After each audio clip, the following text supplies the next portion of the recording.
Is there any disclosure of pecuniary interest? Okay. I'm okay because I walked into the Sorry about that. We have 2 introductions to make today. Who's doing it? Jade? Jade, are you doing an introduction or are you doing it? Is that an introduction? Yeah. What did she say? That's fine. Oh, Jade. Tracy. Tracy. You're doing That's it. finally. I'm doing mine, yes. So although I just wanted to point out Jay Sahak is here. So he's our, as you know, our diversity, thank Jay, so our diversity and community engagement coordinator. I know many of you have met Jay, and so he is in, he's joined us a few weeks ago. So we're really, really excited to have Jay in this position. He worked for a number of years with the Ontario Council for Agencies Serving Immigrants and comes to us with a wide scope of knowledge and expertise in the diversity and inclusion industry. So we're really pleased to have him working in immigration, culture, and community development with the town. And just wanted to ensure that we officially introduce Jay at GGC. Thank you. Welcome aboard, Jay. Thank you. Lorna, I think you're doing Yes. it. I'd like to introduce Faye Lease. She's our new labor relations specialist, and I'm extremely happy to have her on board with us to assist in the labor relations area. She comes with 15 years experience in the hospitals, working with nurses and doctors, and we're excited to have her join our team. So I just want to officially introduce her to the group. Welcome aboard. I hope we're easier on you than nurses. Well, the doctors are about to go on strike, so you got it just in time. All right. Can I have a motion to accept the minutes of the March 20th meeting? Any questions? All those in favor? Thank you. And the closed session minutes, 3.2, can I have a move? Move it. 3.2? All those in favor? Thank you. I believe 4.9 on the agenda is code. Oh, yes. If I remember. Is it? Madam Chair, Before I go there, do you know if there's anything else that's being pulled? Then I'll come back to you. Is there anything else to be pulled? Okay. 4.9. Okay, I'd like to Want me to move the balance, Madam Chair? Oh, yes, you can. I'll move the balance. Any questions? All in favor? Carried, thank you. 4.9. Okay, so Madam Chair, item 4.9, I'd like to pull, and I'd like to suspend the process so that we could allow a delegation. I believe they're here to speak and hear what they have to say in regards to this item. Could I have a motion to? Move it. Thank you. All those in favor? Carried. Thank you very much. Hubert, would you like Hubert to? Yeah, you know what, maybe Hubert, if you could just give us a high-level overview of the findings, and then if it's okay, we'll have the delegation speak afterwards. Yes, please. Yeah, sure, absolutely. So just got a presentation, a couple slides prepared here.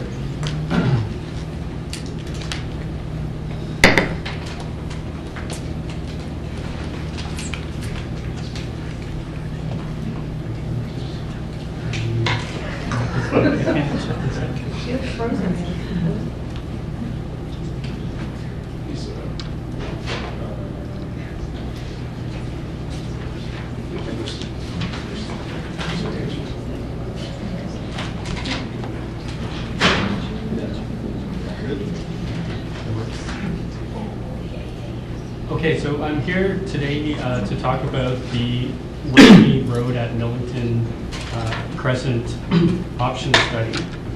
And a brief introduction is that an Ajax resident has made a request for that intersection to be signalized in early 2016. Regional staff have determined that Whitney Road Millington Crescent is not warranted for traffic signals based on technical criteria. They looked at the overall traffic volumes, traffic movements delayed on side street volumes, vehicles and pedestrians crossing the major street, intersection geometry, as well as the collision history over a 5-year period.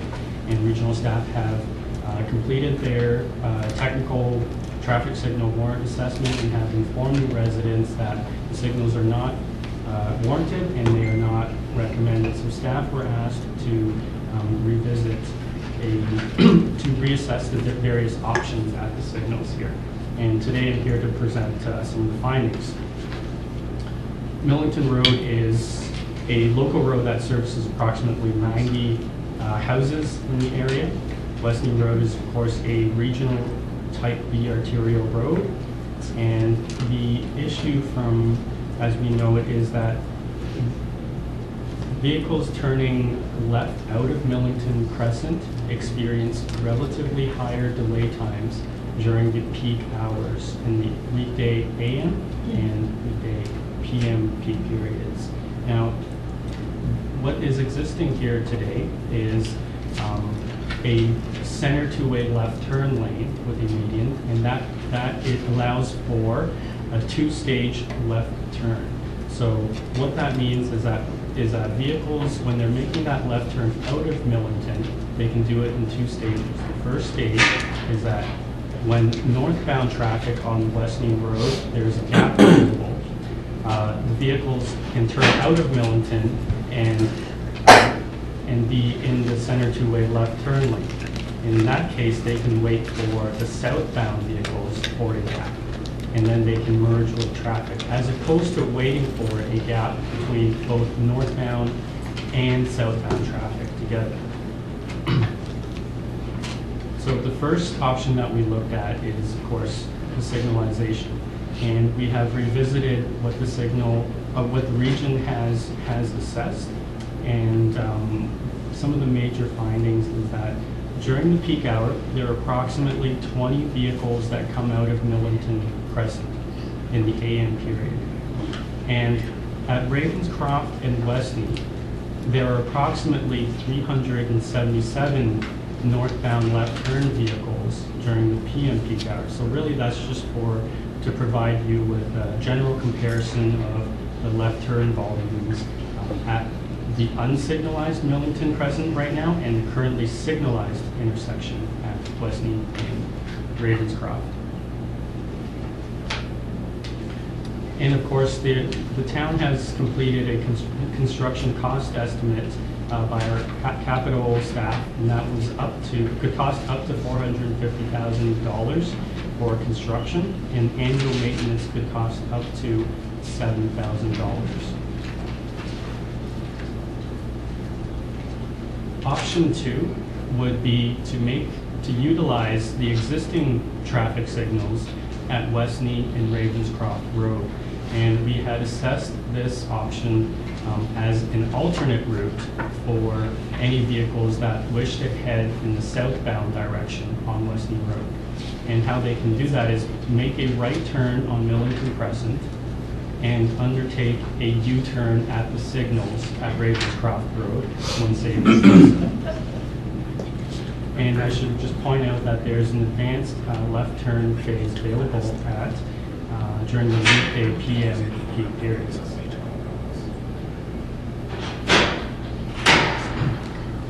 So our findings is that the traffic signals are not warranted, and that's the same analysis that the region had undertaken, the same findings that they had, and that option 2 is recommended.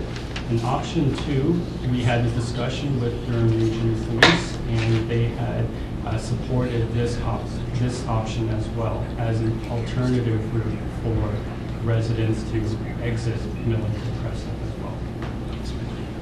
Thank you. Questions from members of council? Not Councillor Ashby.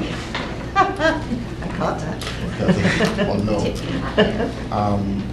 First of all, thank you for your presentation. So when you make reference to the U-turn, is that the sample examples that they're using in Toronto right now on, I think, Spadina? They have examples where you could actually make a U-turn at an intersection and head in the opposite direction? I believe what you're referring to is a dedicated U-turn phase. So that's not what you're referring to here? No, that's not what I'm referring to here. What I'm referring to here is that a general U-turn maneuver is legal under the Highway Traffic Act, and as well as the town's traffic bylaw. There's no prohibition on that. If the movement was prohibited, there would be a sign up with the corresponding traffic bylaw. So where would that U-turn occur? The U-turn would occur at the Westney and Ravenscroft intersection. So at the northbound left turn lane, vehicles can queue up there. When it's safe to do so, they can make a U-turn when they occur. I'm gonna bet 99% of motorists don't know that. And I always thought that people that did do that were in violation with some law. So it's actually not. So it's a legal I maneuver. didn't even know that. Can we explore having a dedicated U-turn at that intersection? Like, what would it involve? We have had discussions with regional staff on a dedicated U-turn phase, but they have indicated that they would not support that. Okay, so they're not going to support a full signals. They're not going to support a dedicated U-turn. So this is more or less our only option. It provides an alternative route for making a conventional left turn from Milton to Weston. And how would we advise the residents, I guess not just on Millington, but in the town, that, I don't know, to me, I just don't think it's a safe route. But if you say it's legal, I don't see that being a safe. Well, the maneuvers would have to be undertaken when it's safe to do so. When there's a gap in southbound traffic, and when there are no conflicting eastbound right turns from Ravenscroft onto Weston Road. Again, that's just an option, but for existing, so that means that for existing vehicles, they would have two main options. One is to make the conventional left turn, and one is to make the right turn and do a U-turn at Weston. So they have choices. And did the region look at the timing of the traffic signals that are there now at Highway 2 and Wesley, as well as Ravenscroft? Right? Yes. That's in the timing there. They have looked at optimizing the signal timings at those locations. However, based on the region's input, they have adjusted the signal. The signal timings are programmed to coordinate to maximize northbound and southbound traffic volumes on Weston Road. Okay, but what I'm saying is, does it take into account the issue that the residents are having on Millington? That traffic timing? Yes, they have assessed that. Okay. Councillor Crawford? Do we have any of these legal U-turn places in Ajax at all? So if there's no sign or traffic bylaw that indicates that no U-turns allowed, then they are legal movements. There you go. I can't believe that either. The other thing I'm wondering about is there any ability to make that intersection at Ravenscroft and Westney a roundabout?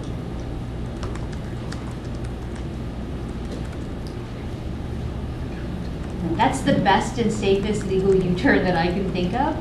But I understand there's a lot of cost involved in that, but I'm just curious if it's even something that we can look at.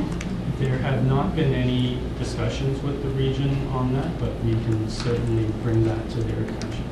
Because I think that, okay, so while it may be a law that you can make a legal U-turn unless otherwise stated, the speed in which the traffic is coming and going on Westney and Ravenscroft is a very dangerous situation to have presented to anyone.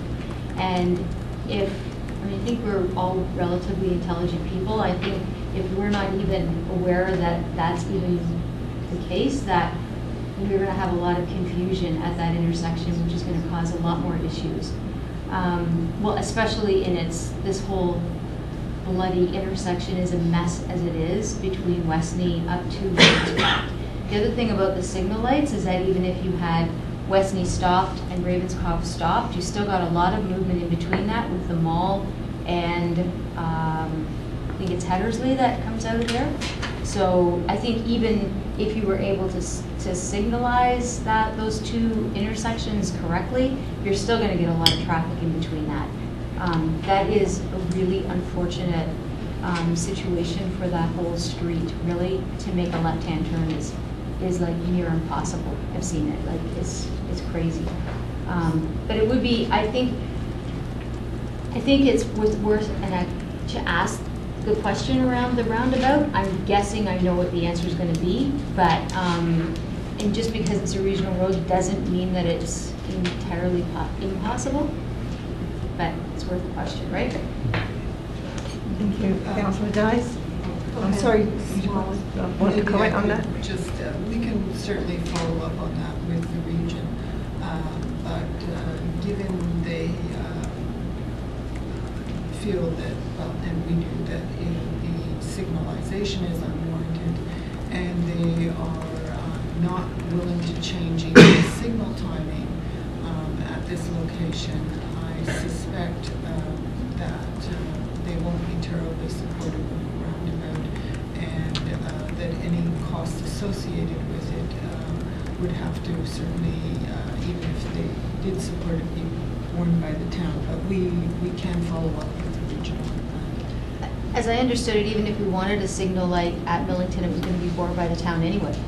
Isn't that right? Like if we were to say we wanted to have a weighted signal, it was going to be at our cost anyway at $450,000. Is that correct? That is correct. Right. So But it's that not- was a given anyway. But it's not warranted for a signal to go there.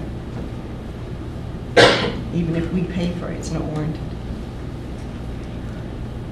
No, but clarification on that, Madam Chair. Tell that to If people. the region would let us pay for it, would they not, even though it wasn't warranted? Yeah.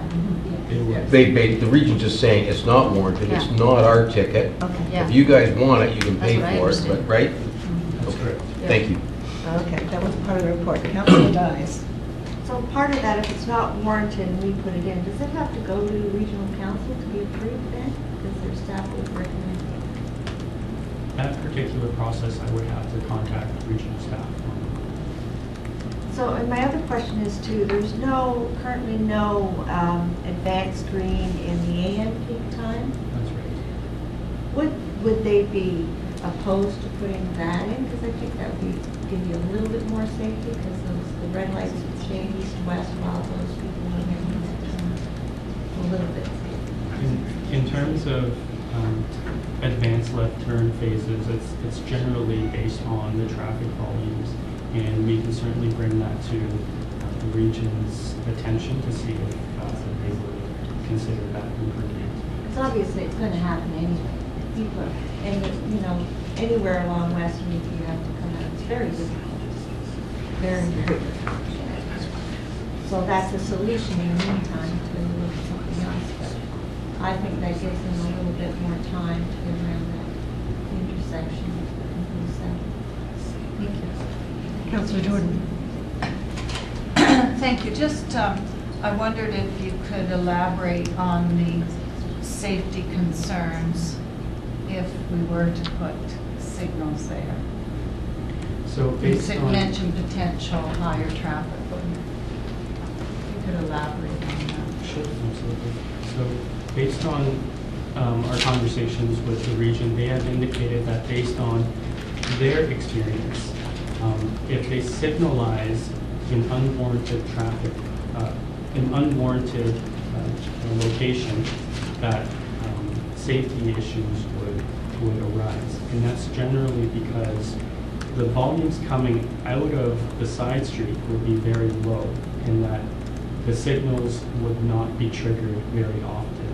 And therefore, the through movement traffic with all the major volumes typically don't anticipate that being triggered, and therefore it causes additional conflicts.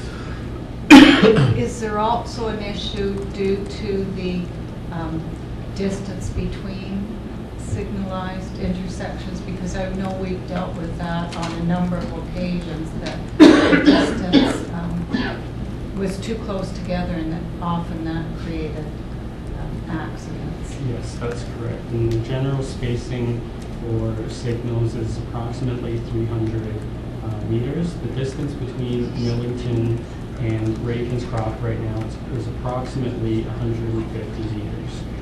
So the signal spacing is not ideal. And also, the legal U-turn, I wasn't aware. I thought perhaps it was illegal, so I don't think I've done it, but I might start. Anyway, so I can understand that residents wouldn't be aware of that.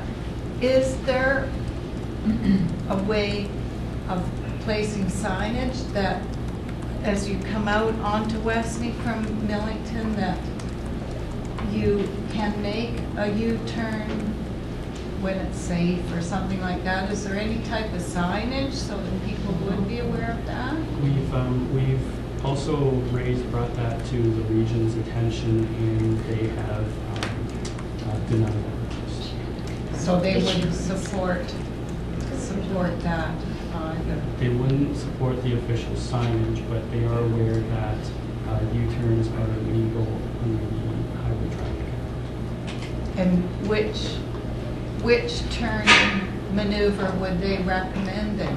The two-stage left turn or the U-turn?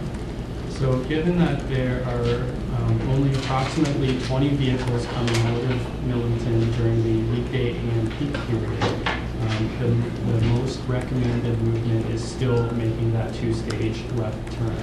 And if the delay gets high enough, there's another option. We're suggesting that there's another option to make that right turn and to do the U-turn in the correct way at this point. Thank you. Anybody else?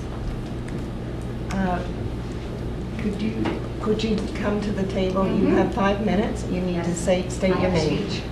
Oh, okay. State your name, please. I am Tracy Smith. I live at 7 Millington Crescent. I'm here to represent the residents of Millington.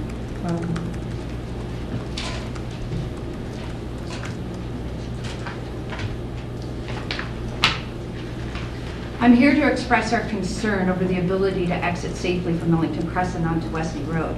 Exiting from Millington onto Westney is a high risk of our safety to the drivers due to significant volumes and high-speed traffic on Westney. I'd like to thank you for taking the time to allow me to speak here.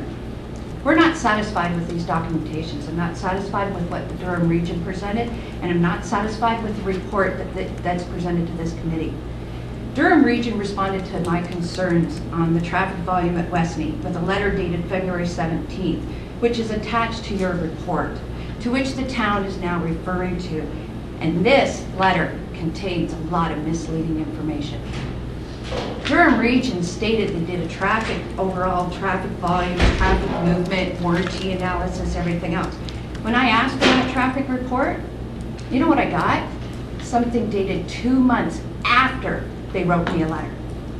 After. They didn't even do the proper traffic studies until after they wrote me the letter. So what premises did the region base their recommendations on in which the town is now referring to?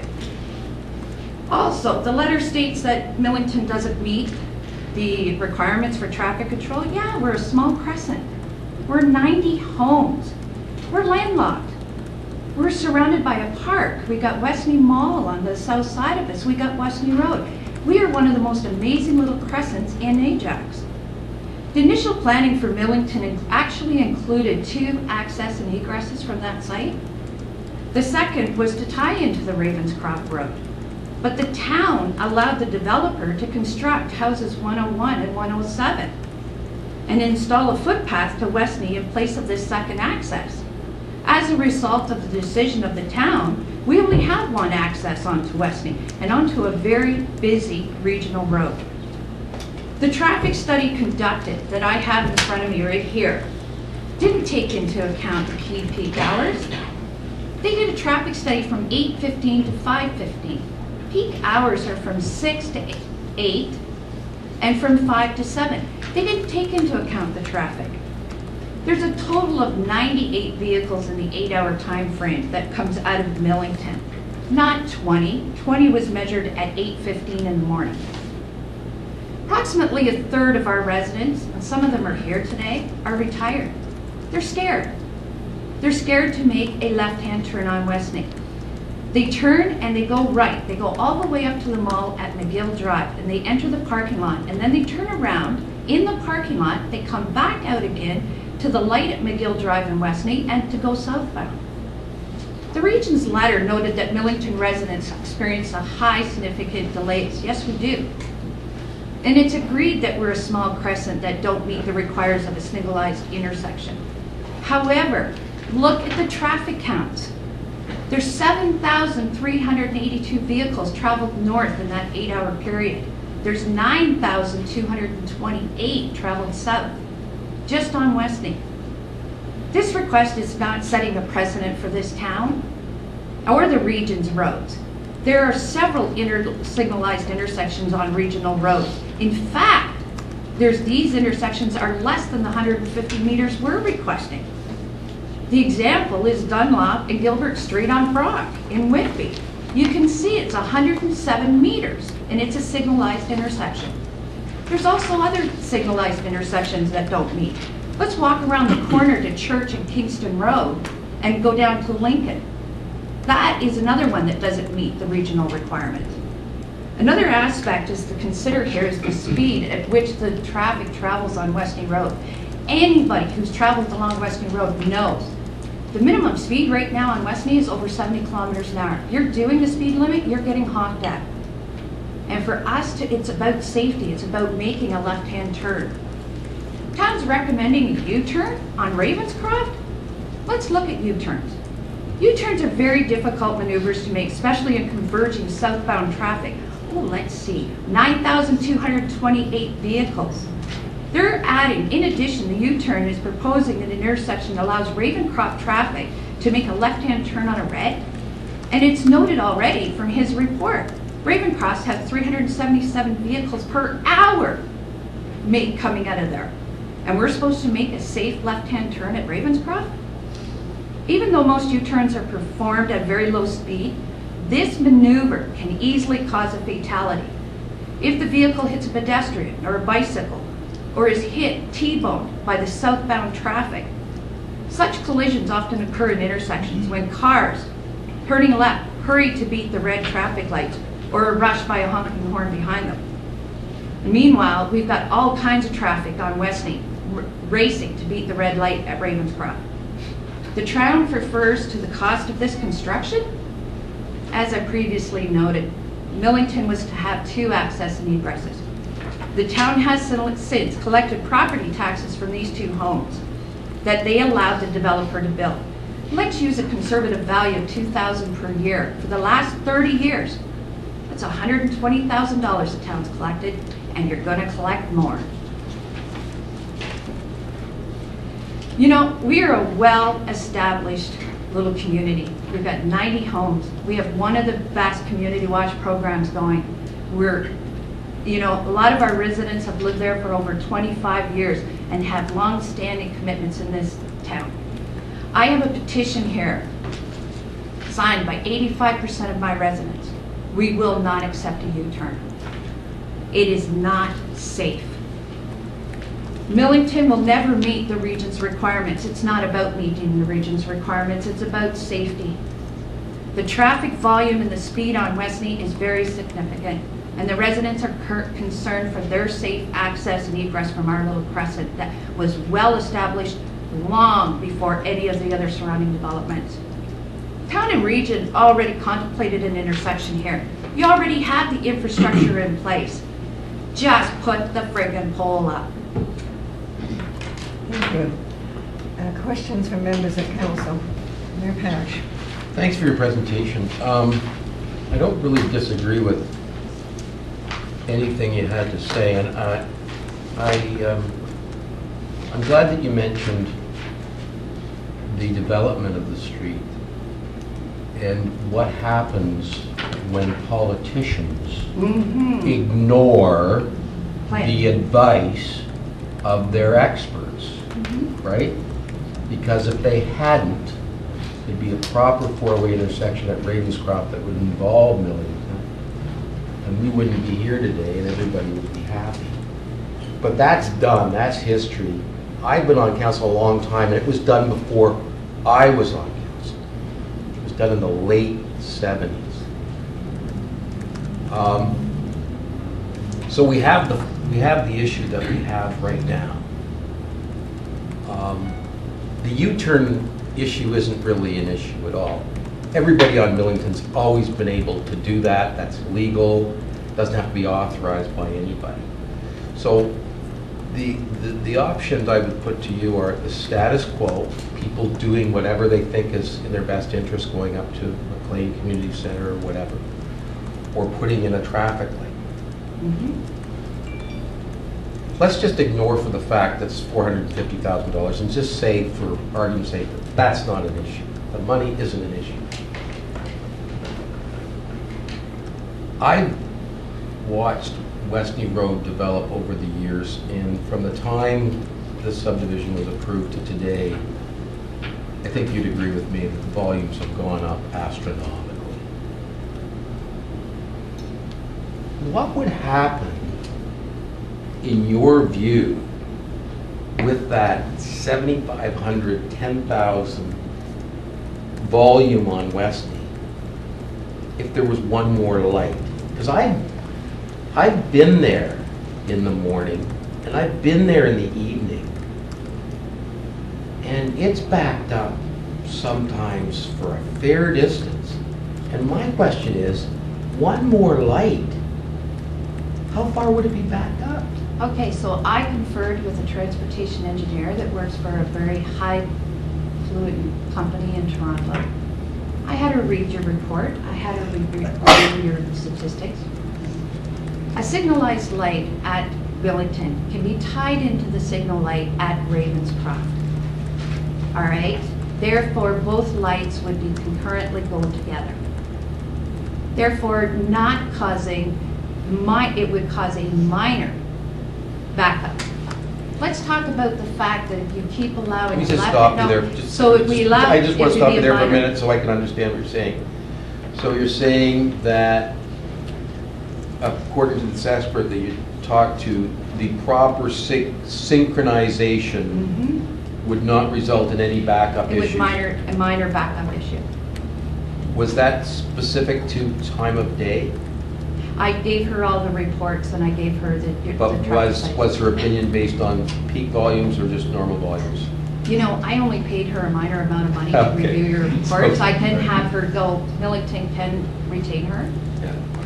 Well, no, but my concern is that probably at off-peak times, that wouldn't be an issue. It's the peak times, we both agree that are the issues, right? Well, I think the thing is here too, is let's look at the fact that you've got traffic going over 70 kilometers an hour trying to race through Ravenscroft. You're talking about maximizing a green light? Maximizing what? So the speed can go higher? So that we can run the risk of a fatality? Because that's what's going to happen here. Somebody is going to get T-boned at this intersection. Most people who are leaving Millington and for this being an issue are headed to the 401. Most people are, yes, we want to go southbound. Right. And are most of those people in the situation that timing is a rush hour time? Yes, because only 1/3 of our population on Millington is retired. Most have children and most are going to work.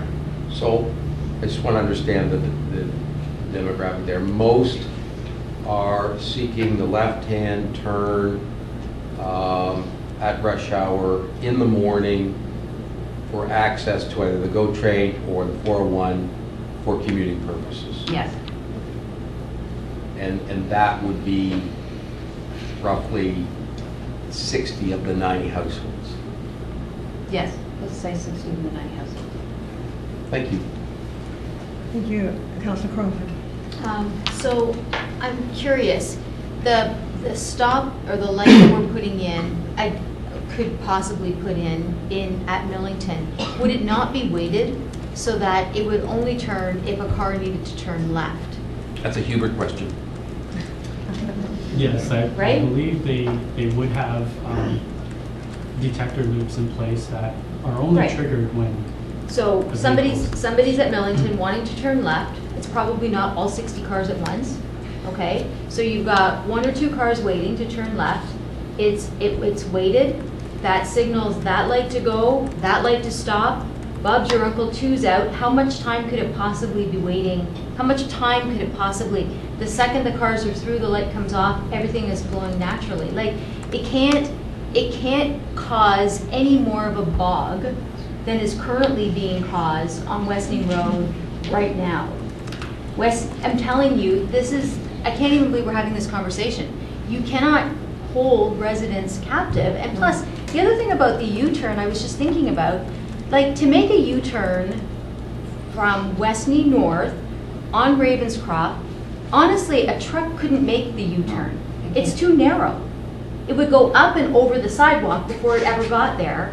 And if it's not signalized to be able to make the U-turn so that everybody knows you can make a U-turn, you've still got the risk of traffic coming and going all the time. So even if you've got to stop, you're still making a right. You'd have to change the fact that you can't make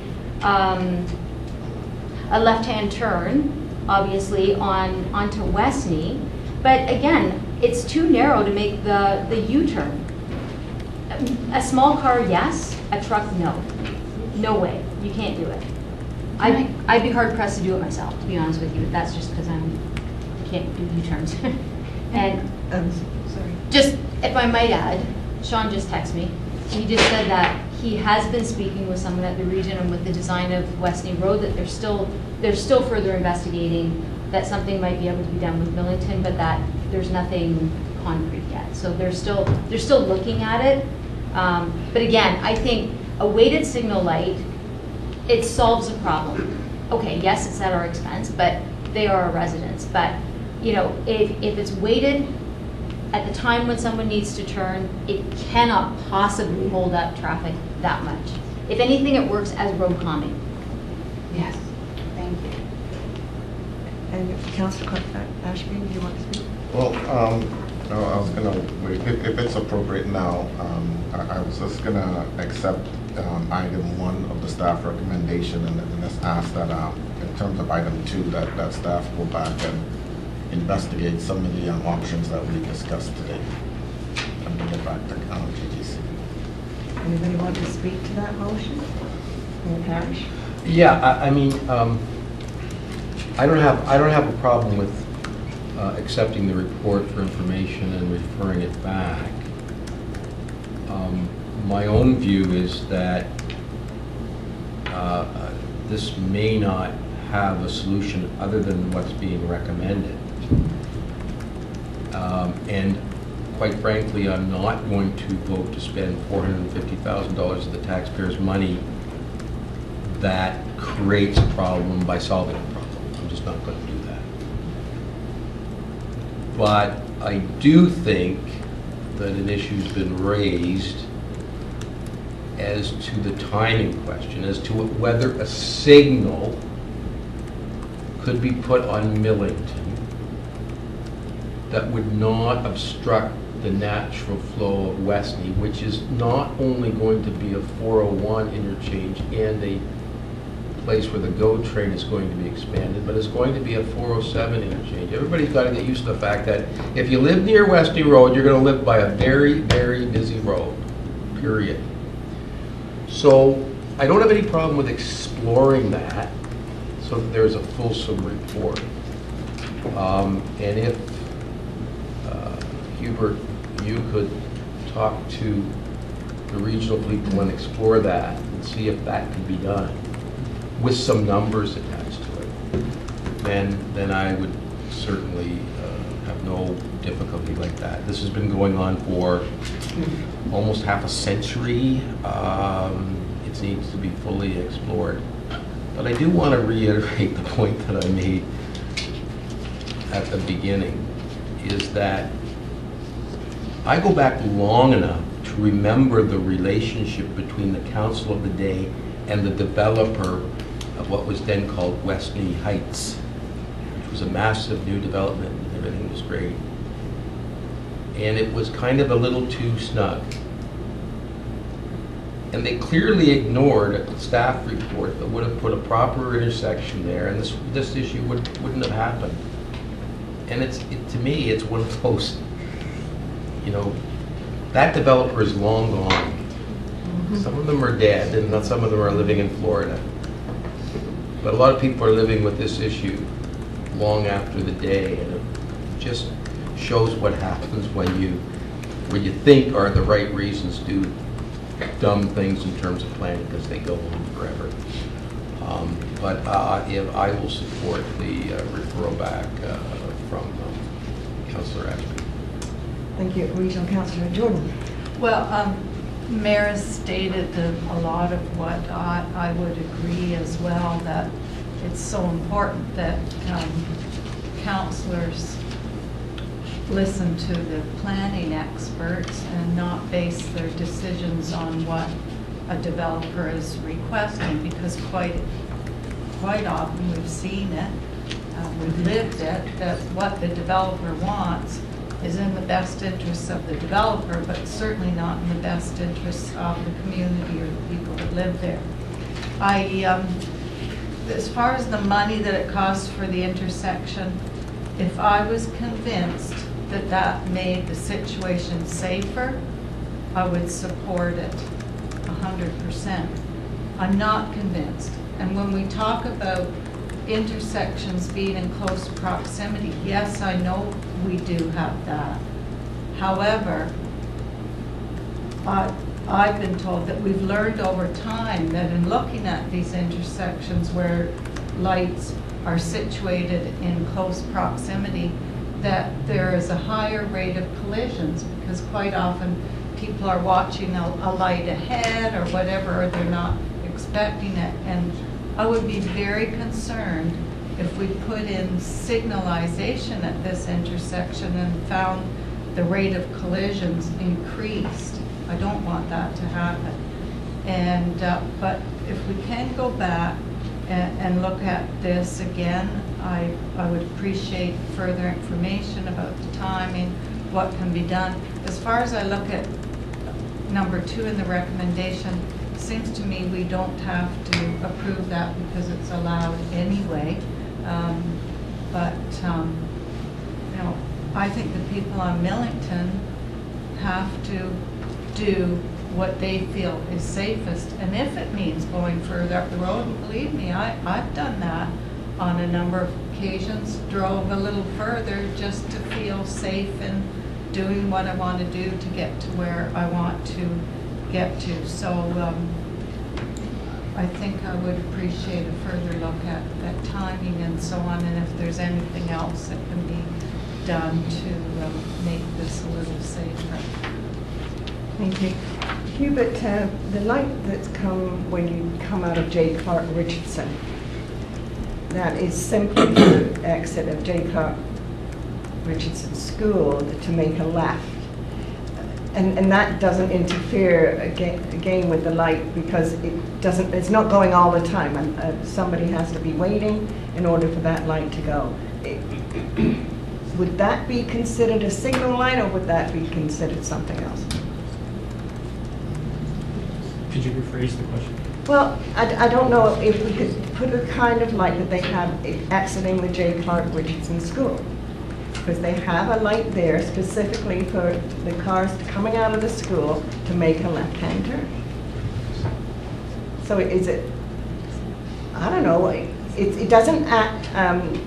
it's not automatic, it's triggered. No, it's not, it's strictly if the car is waiting to turn. Would that have an impact on the traffic flow? I don't think so. I mean... The volumes on Harwood Avenue and on Westney Road are very different. The volumes on Westney Road are much, much higher, and the signal spacing on Westney Road right now between Ravenscroft and Millington was much closer than the signals that you were referring to. So in a sense, that is the type of signal that would be considered, but there are two situations that have to be looked at. Because down at Monarch and Westney, when during at night, I see forever cars go through red lights because there's nobody coming the other way, and the people there know it, and so they drive across. That's a very dangerous situation. That's what staff do not want to happen to this area. So you should only have a light there that works if somebody's waiting. All right. Anyway, what would you like to do now, Mr. Well, Ashley? I put a motion up for consideration. Okay. Could I hold on it if you like? Yep. Everybody in favor? Carried, thank you. Well, obviously they're going to go back and staff are going to have a look at this. Now, this would be a capital project, and I'm assuming that your representative would ask to be put in the capital budget for consideration. It's a 5-year thing, you know? I requested that the last time. Yes, and so in the meantime, if you could use if you can safely, use the U-turn, so as we can get some experience on that as well. No, I will not recommend a U-turn on the basis that Okay, it that's causes fine. fatalities, it's a higher risk, everything else. I'm Then not that's going to fine. recommend that to. No, I'm not to- saying to my that. residents. I'm not saying it. I said, if somebody that feels safe doing it, do it, but, If I can make one last request, Mhm. you know, when I first went initially out to do this, I received a letter from the region. And as I pointed out to every one of you, it was full of a lot of misleading yeah. information. They didn't even bother to go and do the proper traffic studies. You know, it was very disrespectful. And all I request here is that when you do take this under consideration, and I know the town will treat its residents better, Yeah. is please undertake the proper investigations to do this, because I was very, you know what, we're very disappointed to be so disrespected that way. I appreciate that, thank you. Thank you. Thank you. Okay, so moving on, presentation 6.1, Ajax Climate Change Vulnerability Risk Assessment Outcome.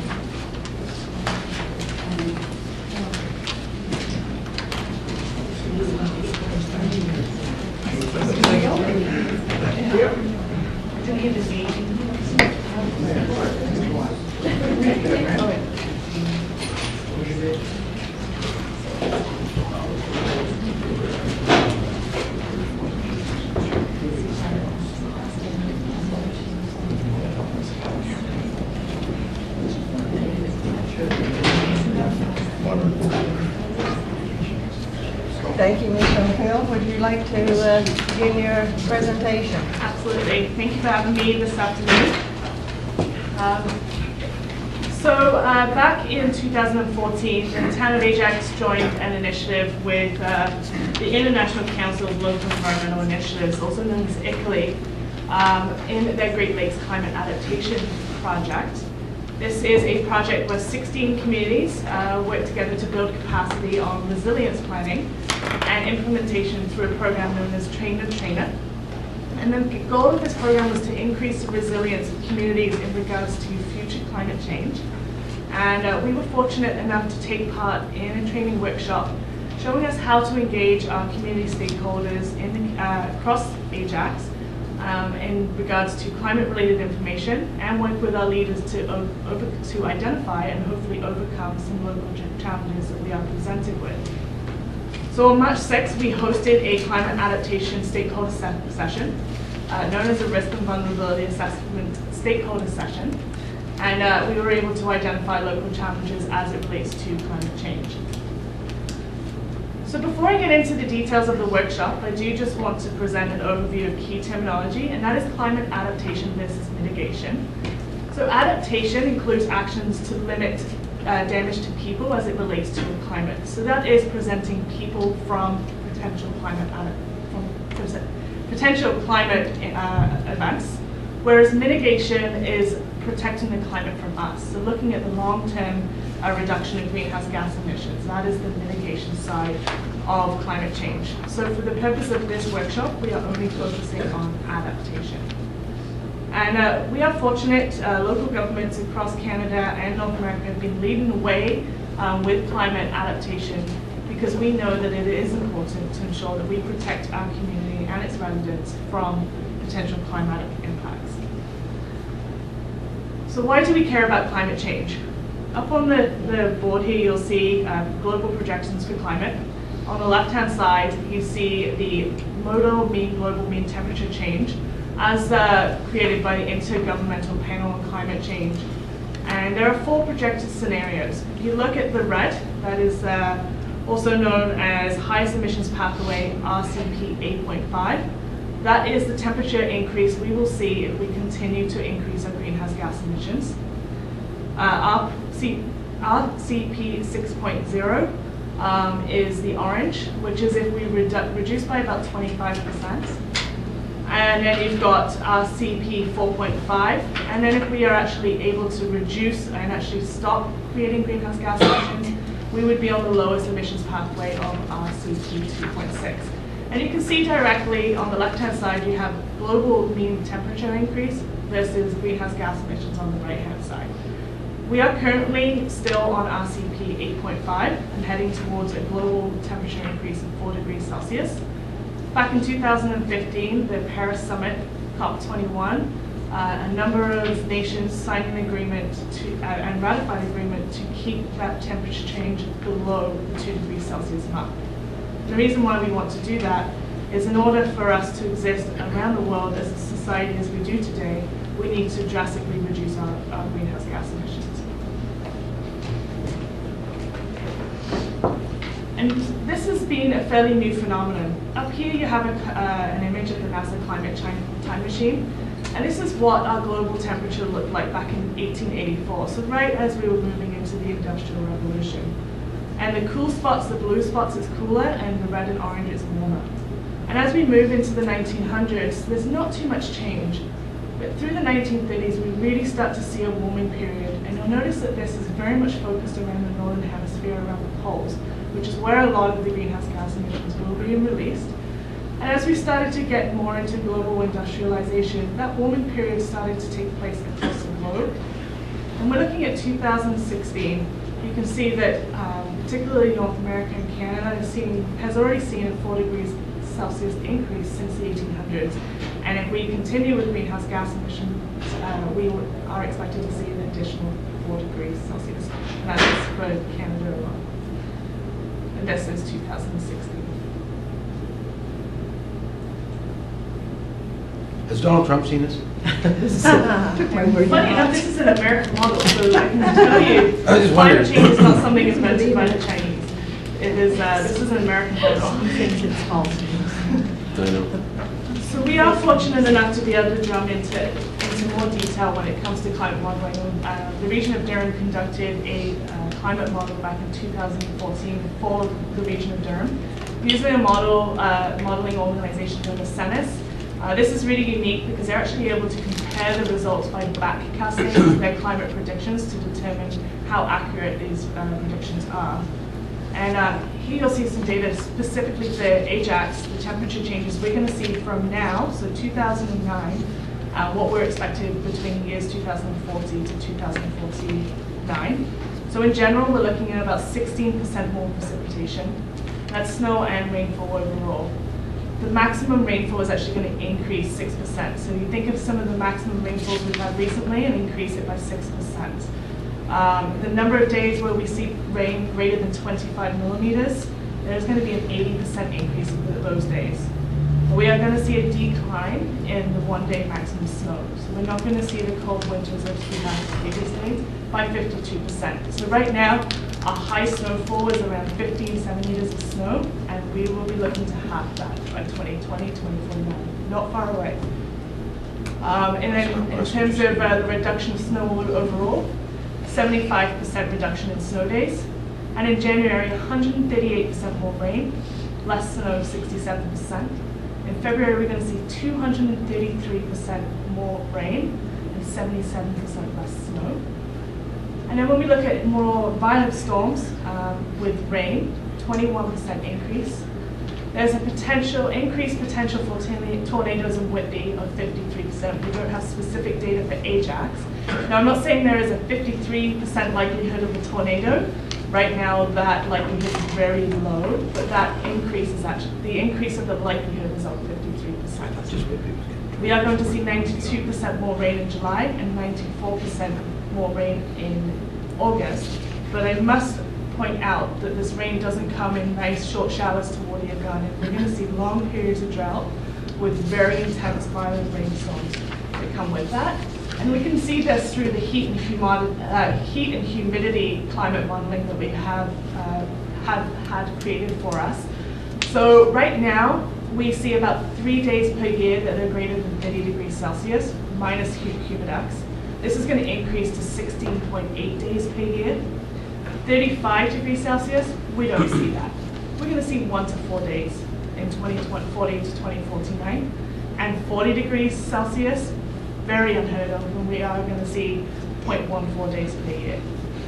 Heat waves are calculated on temperatures above 30 degrees Celsius for more than 2 days. Right now, we see 0.025 events per year, and that will increase to 3.9 events per year. So you can see that those long periods of hot and dry are going to expand, but the rain intensity is also going to increase.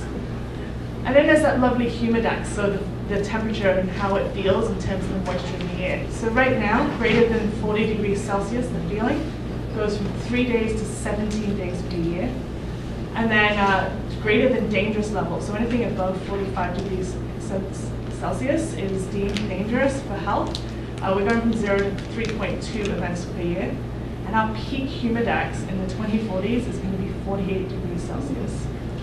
So no one's going to be going down south for vacations anymore. Ajax is going to be the tourist destination. When they get the tourists. And then we start looking at severe weather. This is the third parameter of the climate modeling. So on average, we're going to see a 4 degrees Celsius increase in winter temperature.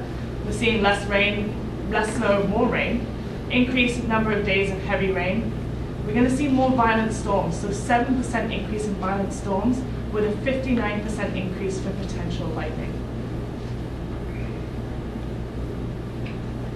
So in summary, how does it affect our community? More precipitation in winter, additional snow and ice removal costs, risk of accidents and injury.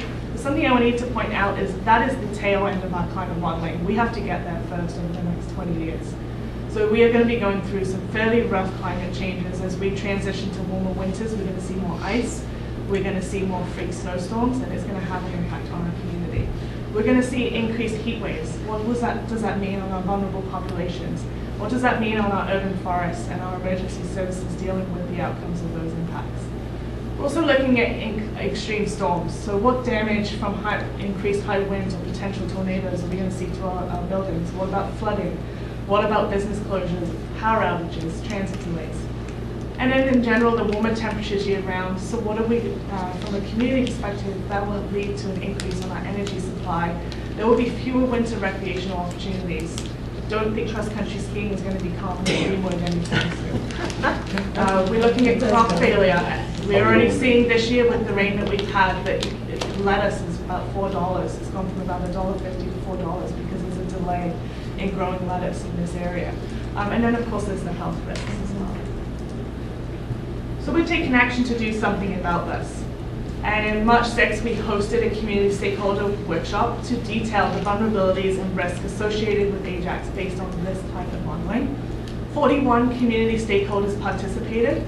This includes provincial government, regional government, CAs, utilities, community groups, non-governmental organizations at the economic sector, as well as Durham Health, internal and external participants. And we broke the groups, the stakeholders into specific focus groups in the mornings, and they included buildings, terrestrial environment, the water, social, economic, and roads. And they conducted a vulnerability assessment, and then in the afternoon, we mixed these groups up so that there was a good blended level of expertise at each of the tables to ensure a collaborative, multi-focused approach when looking at our risk overall. And the impact statements that we reviewed were developed by ICLEI Canada. There was 101 impacts that the 16 communities across Ontario were looking at. We narrowed that down to 45 being relevant to the Ajax community. And these impacts represent some of the key projected impacts based on the climate modeling. And these impacts were used to conduct the vulnerability and risk assessment. And that's where we actually create a hierarchy of which areas we need to focus on in developing a climate adaptation plan. So the first component is a vulnerability assessment. I like to call this the bottoms-up approach. So this is, regardless of likelihood, if a certain climate parameter was to happen, through the predictions of the climate modeling, how sensitive would we be to that? And an example I like to give is the Fort McMurray wildfire. How sensitive would a community or a community like Ajax be if that was to happen? It's total shutdown. The community is no longer functioning. So that is how sensitive it is. The adaptive capacity is what it takes to get it back up and running again. So how much money, how much time, and whether the technical opportunities are there for us to take back on it. So although in terms of sensitivity, the Fort McMurray wildfire was incredibly sensitive, it is possible to get that community up and running again. It's still very costly, and it is on the higher end of the scale, but it isn't impossible. So that's where we rank the vulnerability assessment. Whereas when we look at a risk assessment, we look at we define the likelihood based on the climate modeling. So if there is a 273% chance of increased rates in January, that is a likelihood rating that we can take and quantify. But what gets a little bit more complicated is when we actually look at the consequences across Ajax, looking at social, environmental, and economic factors. And looking at those and providing scoring for those makes us have a holistic view of what we need to take action on. So again, this is a visual description of a vulnerability assessment. So you can see along the top, you have sensitivity, low from high. And then you have adaptive capacity from low to high at the other end. And then risk assessment, we're looking at the likelihood. So this is a quantitative approach looking at the climate modeling. And then there is ratings for 12 consequence criteria, social, economic, and environmental. And each of these added up to provide us with an overall risk score. And this is how we calculate the risk.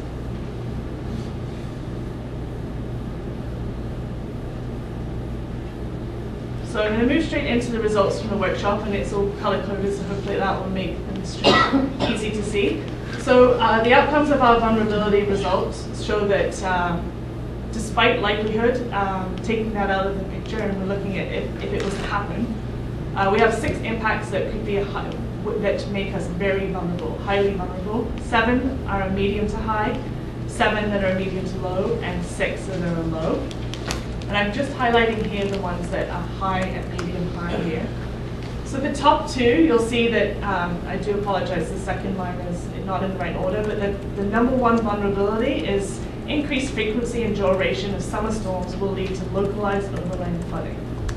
That is something we have deemed to be very sensitive to, and it is also something that is very challenging for us to adapt to, based on the fact that we are dealing with very large bodies of water that are outside of our jurisdiction as well. Again, with tornadoes and significant storms of that type, it is very, very difficult, the technical and the financial resources to ensure that our community would not be impacted in any way, shape, or form from a tornado is near impossible. But as you can see, as you move down, we are dealing a lot with rainfall. It's definitely a top concern within the community, whether it's dealing with overland flooding or impacts on groundwater or the quality of our water. And as we move into highly susceptible, we're looking at damage to public utilities, the impacts on the natural environment, the impacts on our storms systems as well. Please tell me to slow down if I'm going too fast. There's a lot of information here, it's all in the report, but these are the top vulnerability impacts. And then we moved into the second portion, which is the risk assessment. So again, it's looking at the likelihood. We found that only 1 impact was a medium to high extreme risk, and I'm very pleased to see that actually only fell within a medium-high risk. So, you know, the likelihood of something happening that would be out of our control is fairly low, but the medium is 11, medium to low is 15, low and very low is 16 impacts of the 45. And again, so our top impact, our top outcome from the risk assessment, so that's the top-down approach, is surprisingly enough, the increased frequency and duration of summer storms will lead to localized overland flooding. So you can see that whether we take a bottom-up or a top-down approach, we are seeing very similar results. However, when you start looking at risk, because you're taking in those social and economic aspects, you're starting to see a lot more impact socially. You're dealing with increased precipitation events leading to more accidents and emergencies. You're looking at energy supply, the increased energy in the, supply in the summer particularly. Everyone remembers the big blackout of 2004. If temperatures keep going up, the demand on the grid will be much higher. Water quality, again, is identified, as well as some impacts that our urban forest has on some of our energy infrastructure as well.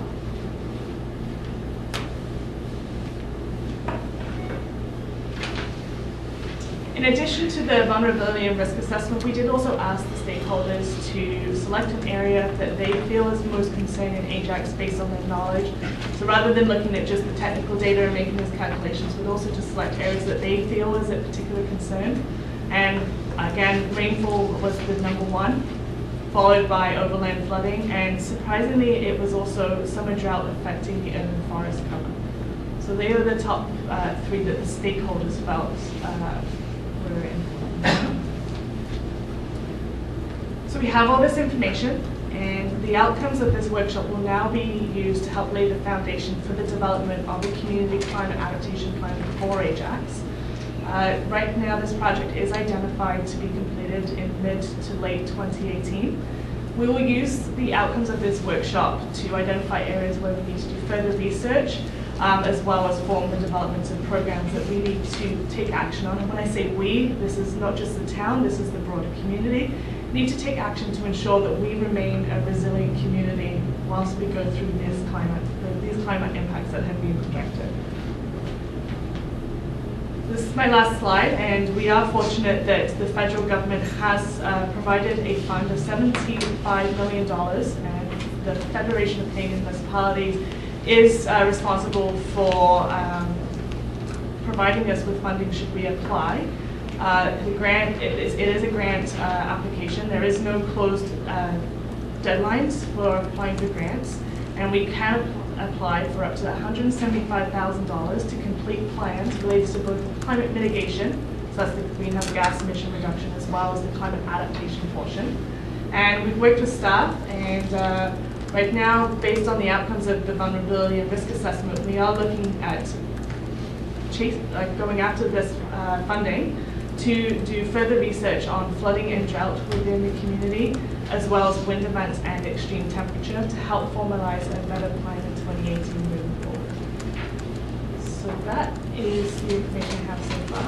Thank you very much, very detailed. And there's still those among us who don't believe in it. May I perish. So how much can we apply for $175,000? So this is not to do adaptation work. This is to do planning. Through the chair. The $175,000 is, we identified it for planning. There will be an opportunity to apply for infrastructure programs later on, but I think the response that staff have taken is we need to identify specifically the vulnerabilities within the community in specific areas. We know that flooding is an area, but which particular project needs to be completed. And the $175,000 would help develop that hierarchy and prioritization. Well, we just got a kind of a tutorial over the weekend, right? Yeah. And we know that the dam at Cornwall is restricting flow to give relief to the flooding in Quebec. And we know that that, together with winter melt and a lot of rainfall, has increased the level of Lake Ontario. And we've seen the flows in Duffins and in Carruthers. I was just out there today, and they're still running very high, even though the ring event ended almost 48 hours ago. We know that a developer owns 1,000 acres of land and is assembling more at the headwaters of Carruthers. And we know that if that development happens, that the downstream flooding in Carruthers at Pickering Beach and basically anything south of the 401 is going to increase dramatically. And we know that when the water level's that high, the water goes right up to the base of the bluffs, erodes them, and can erode them at a dramatic pace, whereby these effects could mean that we don't have a waterfront in a generation.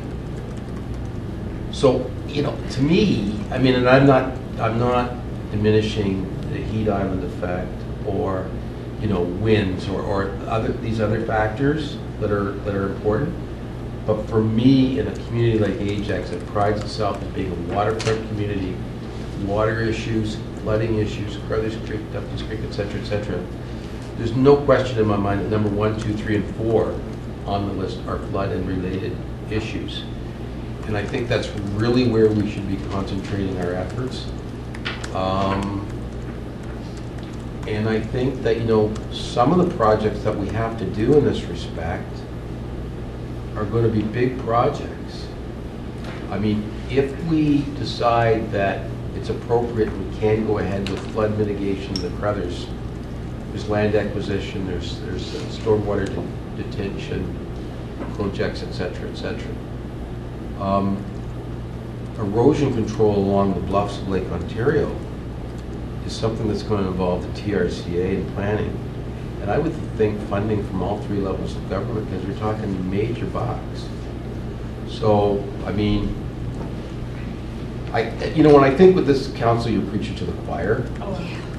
But I also think that we really have to start drilling down on this.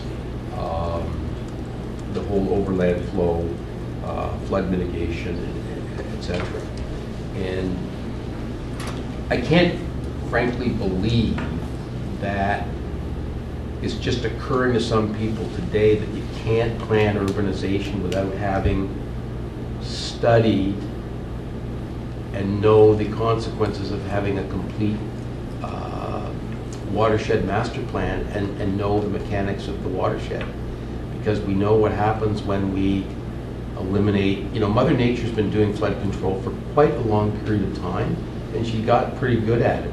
And then we just eliminate all her little mechanisms like wetlands and all these things, and we think it's all going to be good. But, so, you know, I think we endorse this. This planning was already in our 5-year forecast anyways, right? Yes, correct. And how much have we gotten in the 5-year forecast? 60,000. 60? So through the chair, to elaborate, the purpose now that this funding opportunity has come about right at the same time that we completed the vulnerability assessment, it has indicated that we need to do more modeling to determine what exactly needs to take place in our areas where there is a high flood risk. And that is what we have identified that we could potentially apply for the full $175,000 to complete, not just for flooding, but to look at the natural systems and our social systems as well, because there is a huge portion that goes to our emergency preparedness that we need to look at, not just the water side of things, but you know, we have another ice storm of 2013 or a power outage of 2004, and you know, there's so many examples. Will this level of studying that is contemplated? It's drilling down really into the details. Okay, so will it get us to the point that in the next iteration of the 5-year forecast, you could put a line item in that said blah, blah, blah, and you'd have enough design sophistication to say that this is a $145,000 project, whatever? We want a prescriptive plan. We do not want a high-level strategic Right. plan with the adaptation. We got a lot plan. of those. It needs to be, we need a 5-year plan that identifies what are our projects that we need to complete right away and the dollar amount associated with that. We are also aware that new funding opportunities are coming our way at a very rapid pace as it relates to climate change, and we want to be ready so that we can apply for additional funds wherever possible. And those additional funds would be For the actual infrastructure actually funds. out on the ground, shovels in the ground, completing the work to make us a resilient community. Yeah. Okay, thank you. Councillor Dice? Thank you. Well, of course I support this. As long as I've been on council, I've been going to various seminars on climate change. Plans. 14 years later, we haven't really done a lot. And I'm not saying us as a municipality, we're very environmentally proactive, but as a whole. But I guess, as the mayor was stating we have the high-level studies, but we don't really have the small studies or the initiatives spelled out as to what we can do for what a resident can do to help protect their properties. And those are the things we're sometimes a little bit hesitant to put in because they might require bylaws, things like that. I agree TRCA needs to look at doing some shoreline protection. I'm disappointed that they haven't taken our previous discussions seriously about that, because we have had those discussions with them and they know that we have some issues there of erosion. And the water that we've just had will take weeks to flow into the lake, so the lake levels are still going to go up. So we have issues there, but we also, for example, people living in residences near the waterfront that get the full impact of the winds coming off the lake are unprotected by a waterfront with no trees in those areas where they need protection, and we know where that is. We also have downspouts connected, which makes backup into or basement flooding happen, and those need to be disconnected. So there's a lot of things there. We also have a huge issue being built on clay, that we have very less absorption on these properties, and going further north too. And yet we allow people to change the drainage on their properties after they purchase their property, which impacts their neighbors. And they're also putting more and more impermeable paving on their properties in the backyard as well as front yard. And all of these things need to be addressed, because if you look at it on a whole, it's huge, the impact that that's having on runoff and flooding and pushing the issue onto somebody else's doorstep. So I'm really looking forward to moving on with this plan and getting down to those issues as well that we really need to address to protect each other from this. I also found out, didn't know, that not all high-rises have climate or heat or air conditioning in their hallways in the summer and winter months, and that totally surprised me. So there's another thing that we need to ensure through planning, perhaps, if we can do that. There's a lot of issues. So I'm really glad that we're going to be able to move forward and look at, those huge issues, or the bigger issues we've discussed before, and then pare it down, so that residents can get involved and understand the impacts. Thank you for the work you've done. It's huge. Councillor Jordan. I was just going to say, it gets more and more depressing, more and more overwhelming, and the events this week just highlight, I think, we're one of the fortunate communities on the Great Lakes that we're dealing with issues, but certainly not as severe as they are in Eastern Ontario and Quebec. And it's just a matter of time. And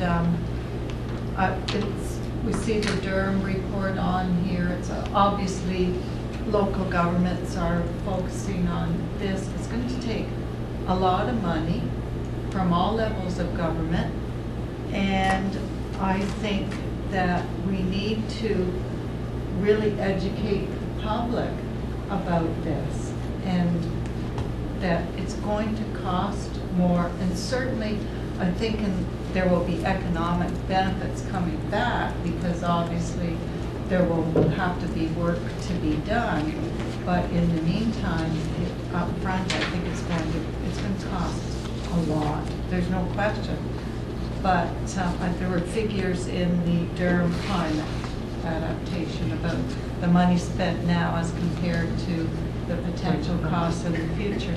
We need to really start getting that information out to people, and that perhaps when we look at our budgets, it has to be a process as well, that whatever, infrastructure, whatever it may be, this is the cost, but we're avoiding, hopefully, down the road, future costs that would be much more significant.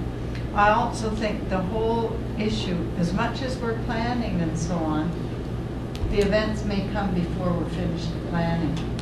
And I think it's critical that we start educating the public as to what they do and what they don't do as far as a flood event or whatever it may be.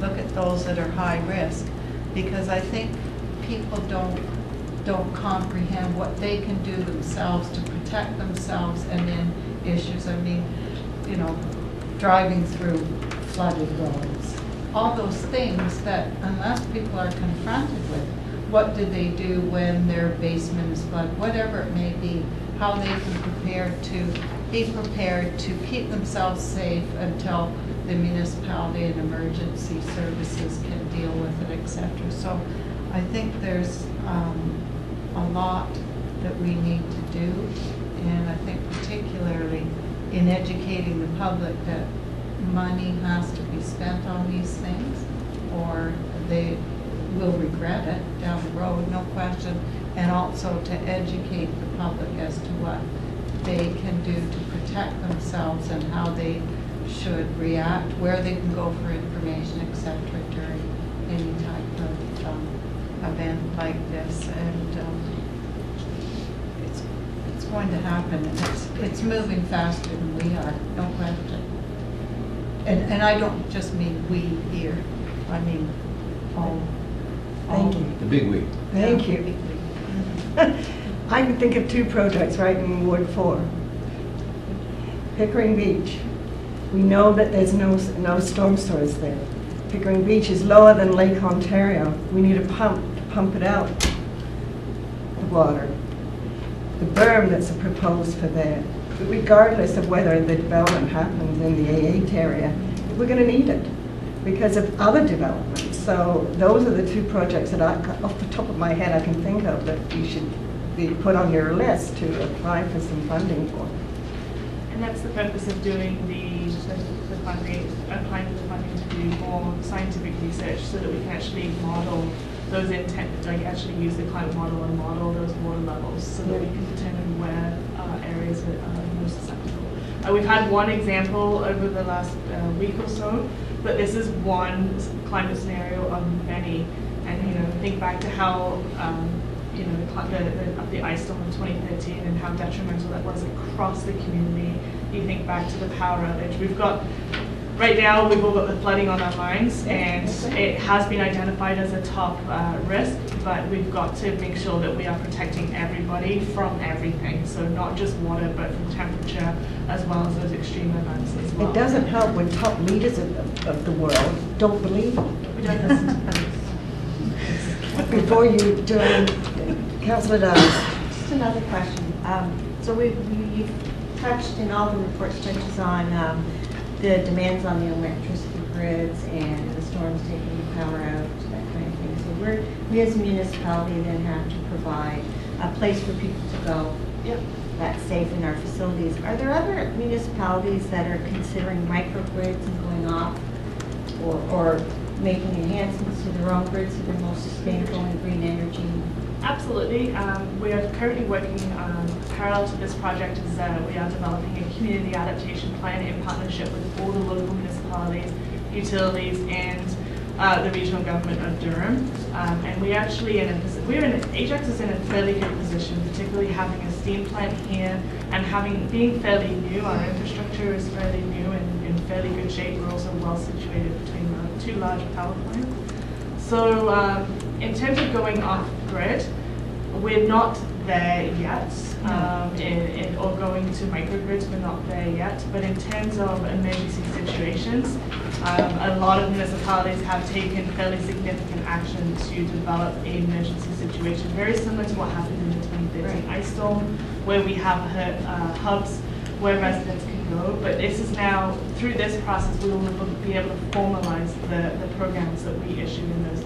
Because another consideration on a more regular basis will be through high heat alerts. The City of Toronto opens up cooling stations, has reduced pool use and things like that during those increased temperature times. And this may be something we would want to consider in these events as well. Well, for municipal facilities to go on such a grid system with more green energy, that they'd be able to have electricity during those power outages. I mean, that would take a bit of planning and capital. We We have have- to go into your capital, so I'd be curious to see what the steps are to get there.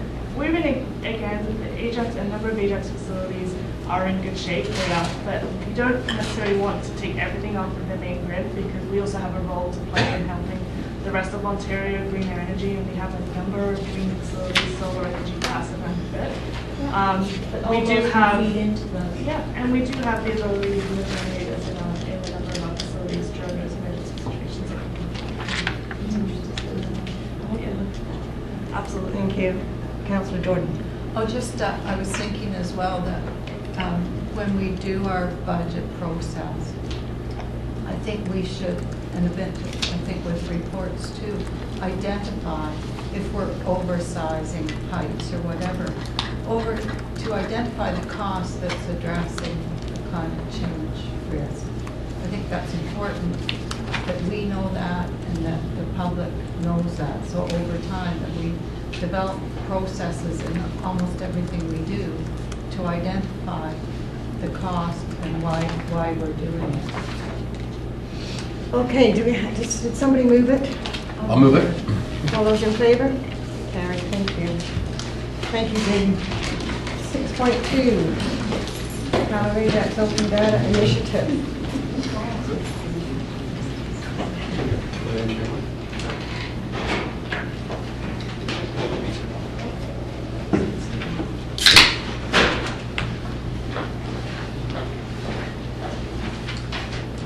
Okie dokie. Okie dokie? I haven't heard that one in a while. Through you, Madam Chair, thank you for the opportunity to address committee today on the town's upcoming open data portal. With me today is Chris Walker, the town's GIS services supervisor, who's going to be running through some of the nuts and bolts of the program. This presentation is to serve as a brief introduction to the topic of open data and to give an early glimpse into what we have planned for Ajax. I should note before we begin that the topic of open data is identified in the town's community action plan under the strategic initiative of excellence in service delivery and governance. So this is something we've had our eye on for a little while. So what is open data? It's the idea that certain data should be freely available to everyone to use and republish as they wish, and it's one of the core pillars of the concept of open government. The data available through the program should be accessible to all and should be in a form that's as complete and current as possible. It should be available in many formats, including Excel tables and databases, GIS layers, and whatever the data entails. And it should be free to reuse and redistribute as any user of that data sees fit. By following these principles, open data allows for universal interaction and participation with the town's data. It's important to note, too, that not all open data is just about GIS and mapping-related information. The town produces all kinds of data that could form part of the open data project in the future.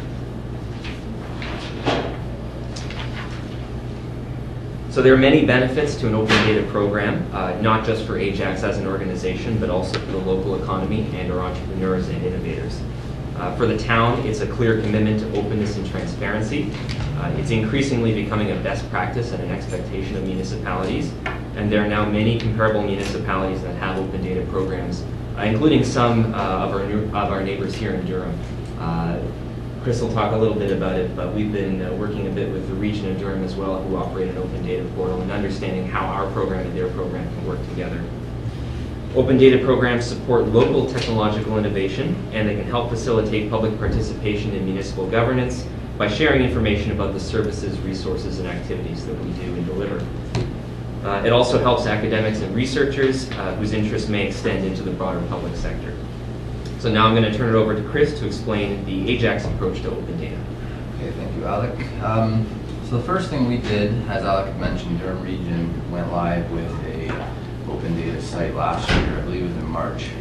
So what we wanted to do was talk to them, we could maybe get some lessons learned and see if perhaps we could somehow piggyback off them. From that meeting, we decided that we would leverage our own existing system, which happened to be the same system the region was using, and that we'd be able to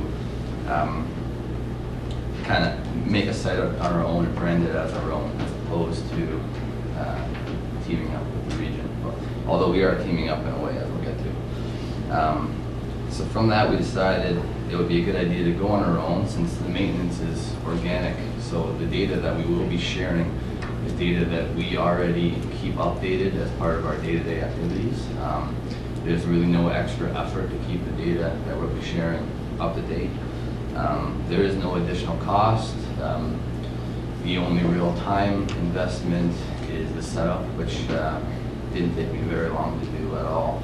The cost is part of licenses that we already pay for. Also, a big benefit, since we are using the same platform as the region of Durham and it's open data, we're able to actually grant access to their information through our portal and vice versa. So if someone is on Ajax site looking for Durham region information, they could get it, information that they're sharing, and they could, if someone's on the region site and they're looking for something Ajax specific, they could find it as well. Lastly, it really does save time for GIS staff in that anything that we are sharing openly now, we no longer have to create data sharing agreements and have signing back and forth to make sure that we're sharing it through that data agreement. A really quick view of what the branding and what the site's going to look like. There's really not much to it. You sign in. You have a search bar at the top. So if you want to find something specific and you know what you need, you can search for it. Additionally, you'll see the categories just below. There's 8 as of right now. So you click on one of those categories and you'll get this type of site. So in this case, you clicked on transportation and you'll find a list of data that is related to transportation. You'll notice on there, under each layer, there is a custom license, which you, when you're downloading that data, there is an open data license that you're agreeing to use it and use it as your own and download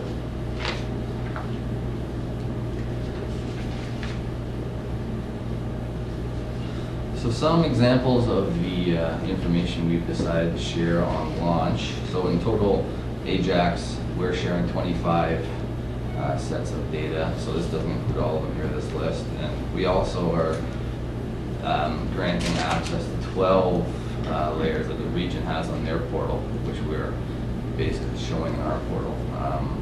So the examples would be town facilities, ward boundaries, sports fields, recreational trails, our tree inventory, that's over 40,000 tree points. So if you're wondering what can people do with this type of thing, it's actually really easy. You know, mobile apps, you can download it, put it on your phone. So a couple of examples we can come up with, and we've seen other municipalities people do. You can download our cultural inventory, which is stuff like where our statues are, that kind of thing, or points of interest. And you can create a walking tour app on your phone, so you can go around and see all the points of interest in the town. Another example would be if you download the active transportation routes, you can add them to your phone. You can basically create your own bike routes on your phone and follow along any roads that are shared roadways, that kind of thing. So for next steps,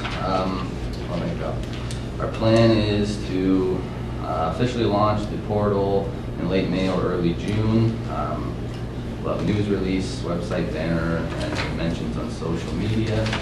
And we plan on having full consultations with the advisory committees going forward about how we can expand our data sets and what data committees might be interested in, so what we can add.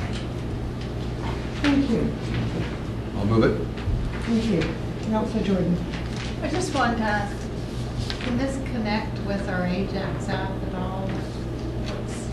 I mean, we've got getting all these apps, and I just think it'd be nice if you could just go to one and then just access the other one. Maybe on directory app. Right. So currently, the app does have a recreational trails layer on it, but it wouldn't be pulling from the same data pool this time. The app itself kind of is using a copy of information. To say it couldn't be done, I'm sure it could be, but at this point, they're not connected. Well, I think it should be, Yeah. and when we can, because I think, we have all this information, it'd be nice to just tell people, go to this, and you can access all of this. And if I could add one comment as well, through you, Madam Chair, the data that's being made available is with the intention that others can take that and create their own apps as well. So once this information is out in the public, it's for other individuals to reuse as they kind of see fit and to develop their own applications that might have complementary uses to our own application. So that aspect of it we won't have as much control over because the intention is to get it out there and let other people use it. Could we look at how some of that data integrates with our own app? Absolutely. I think that's something that we already do through our GIS and the information that's already available publicly through our mapping tools.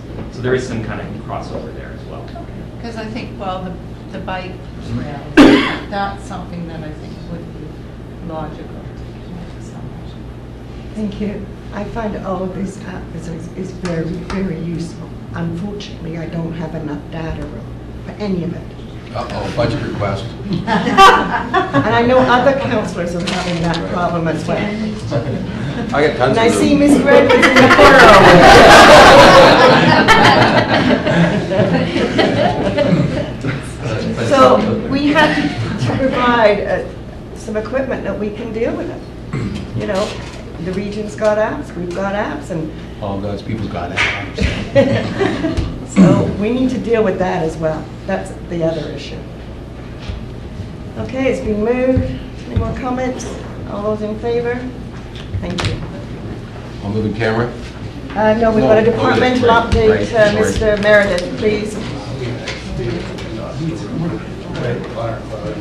More garbage bills, more garbage bills.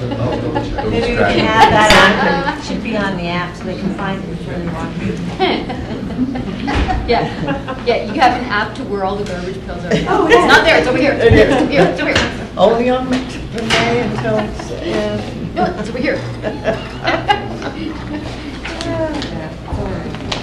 So just really wanted to briefly update members of council with respect to the past week and some of the erosion and flooding issues that we had in South Ajax, and particularly along the waterfront. And there's really three sort of key areas. One within the vicinity of the pedestrian bridge crossing Duffins Creek at Rotary Park. The second at the foot of Anstead, a section of trail that has been undermined by Lake Ontario to the point where it has been sectioned off because it is currently not in a safe condition. And the third relates to the Paradise Park area, and in particular the waterfront, the trail system, and some of the on-road flooding that took place along Lakeview Boulevard and sort of the Ebony and Ruthville area. So just looking at sort of each of those areas independently. First of all, as it relates to the pedestrian bridge at the foot of, as it crosses Duffins Creek.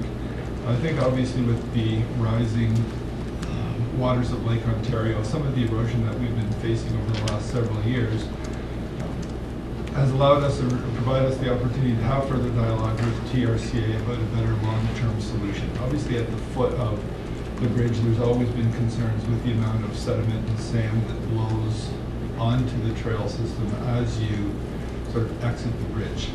And there's been a number of concerns that have been raised in the past in terms of it not being the most structurally stable or sound. So what we've looked at, we've talked about conceptually in the past, but there seems to be support from TRCA moving forward, is looking at establishing some type of elevated boardwalk potentially that ties in with the existing bridge structure. And moving that elevated boardwalk slightly north of the current alignment of that trail segment. And the drawing that I showed, we've just conceptually had discussions with our landscape architect, Andrew Jackson, and TRCA. So again, this is just a conceptual layout that we've shown up on the drawing that takes you from the end of the pedestrian bridge that could show how a raised or an elevated boardwalk could tie into the existing trail system.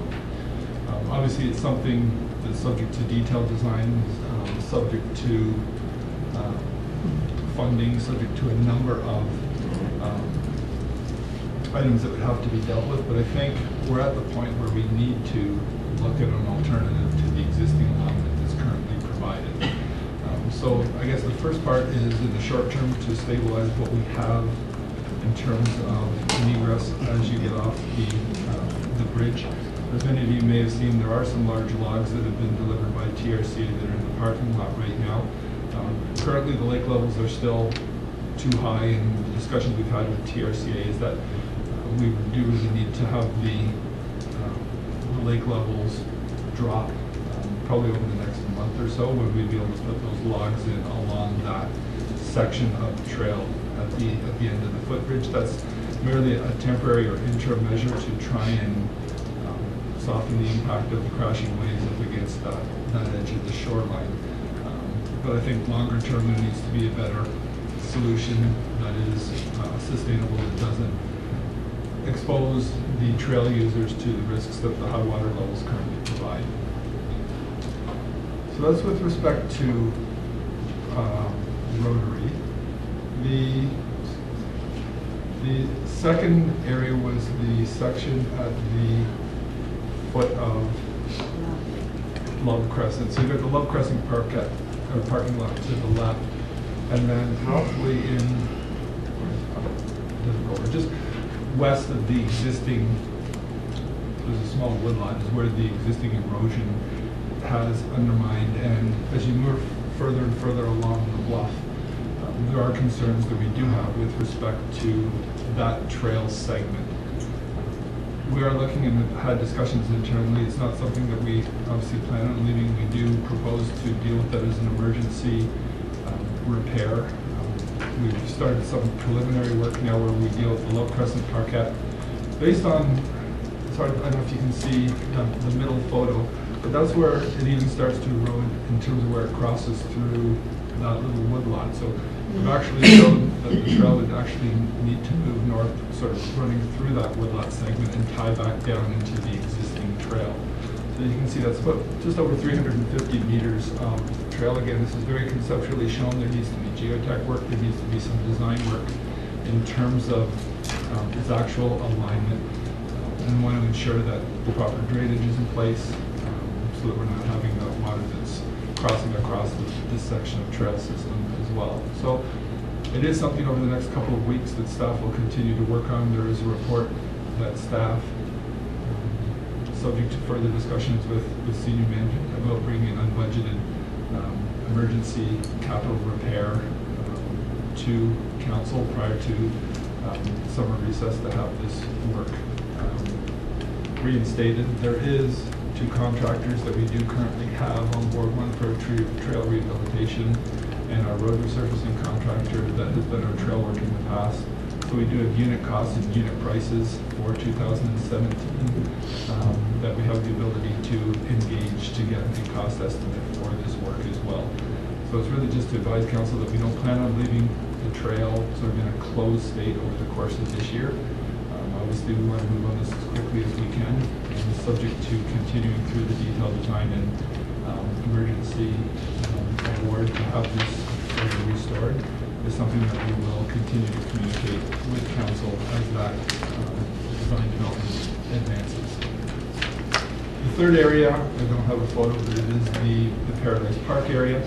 I think everyone who was down there saw a significant amount of standing water both across the trail system, adjacent to the old fire hall, the future washroom facility, across Lakeview Boulevard, as well as in the vicinity of Ruthville and Ebony.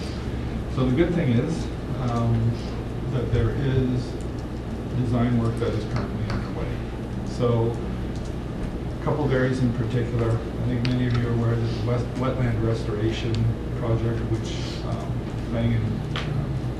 our planning and development services are taking a look at.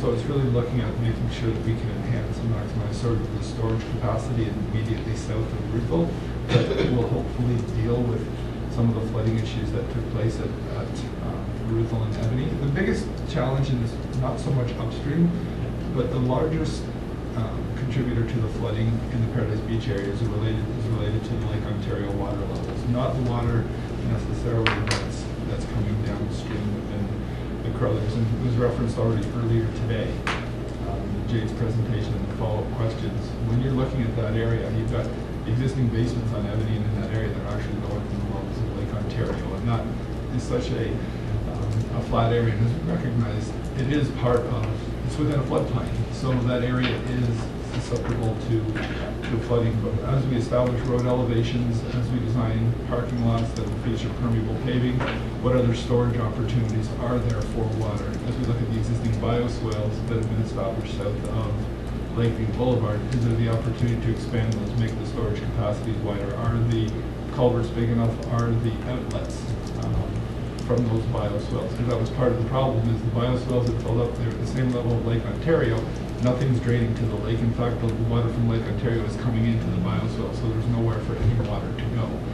So it's how do we maximize, and again, it was referenced earlier about pumping out the bioswales. So that is something that as we get to those bioswales being at a certain level, it's something that we need to look at, so that we've got the ability to pump water out of the bioswales to allow the water to flow. But the elevated lake levels cause a problem, because when it gets to that level of the bioswales, it'll come right back in. So the challenge is that area is so flat, and is to try and create as much storage as we can down in that area, and look at options to enhance areas that they can outlet into the lake itself. So those are the three areas and three projects, short-term and long-term, that we are working on sort of in the immediate future, like as in right now. And there's also the longer-term strategy that Jade's funding application made reference to, which was that long-term shoreline management erosion control plan that the town, ultimately that is currently under the jurisdiction of TRCA, but in order to advance that and have specific projects identified and look at those funding opportunities between the various jurisdictions to fund and deal with the long-term impacts, understanding the lake levels of Lake Ontario and how we mitigate to the best of our abilities the further shoreline erosion that we expect to continue into the future. So, thank you, David. I worked all weekend, but thank you for that. Yes, thank you.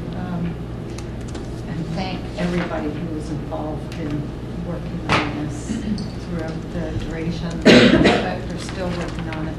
I wanted to ask, we did the EA on the floodplain issue as far as Carruthers. Have we looked at the impact if that had been flooding, like at capacity and overflowing, and the lake levels high as they are now? Has anybody ever done that scenario? You know, and I don't want to, ideally Kevin or Stephen would be the best ones. Kevin, sorry, Ruddy or Steve. Or, okay, I mean, I don't need Steve, Ruddy or Kevin. Two stormwater engineers. I did ask the question, like, we talked about the different landforms and what has been proposed through the storm sewer retrofit. If any of that work had been completed upstream, that would have really had a significant impact on Paradise. And based on again, the fact that the Lake Ontario water levels were really driving the issues in Paradise, I don't think that it would have had a significant benefit or impact on this particular event. Obviously, there are longer-term concerns about further development in the north and the impact that has on the Carruthers Marsh itself, but this particular event was more a result of the lake levels of Lake Ontario. And thank you, and I understand that. What I'm asking is, has anybody looked at if we had the river overflowing and the lake levels high, the two in combination, what the impact would be on Hickory Beach? Has that ever been looked at? I think that's part of the research that was referenced earlier today in terms of looking at those systems and the different scenarios to then detail and identify what those specific projects are that based on certain climate modeling that would project if Carruthers Marsh did, as that it was the 100-year storm and Carruthers Marsh was at the levels that it was at and Lake Ontario was is at a certain level, what would those bigger picture impacts be? And I think that's part of climate adaptation, is how do we plan to identify those projects and prepare for that in the future. So I would say the details of all that together, I wouldn't be able to say specifically, but I think it will be brought together through the course of this next year. The TRCA is currently doing their Crothers Creek watershed study. I'm wondering if through that process, they could look at the two effects, because it's all the same area.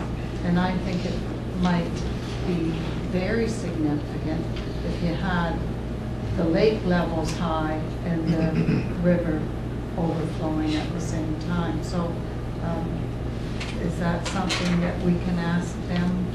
I don't know if they're looking at that, but I think it should be part of that.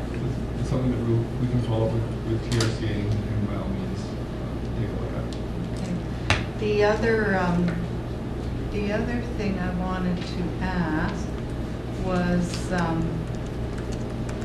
the trail that you plan to do this year. Will you close the old part of the trail?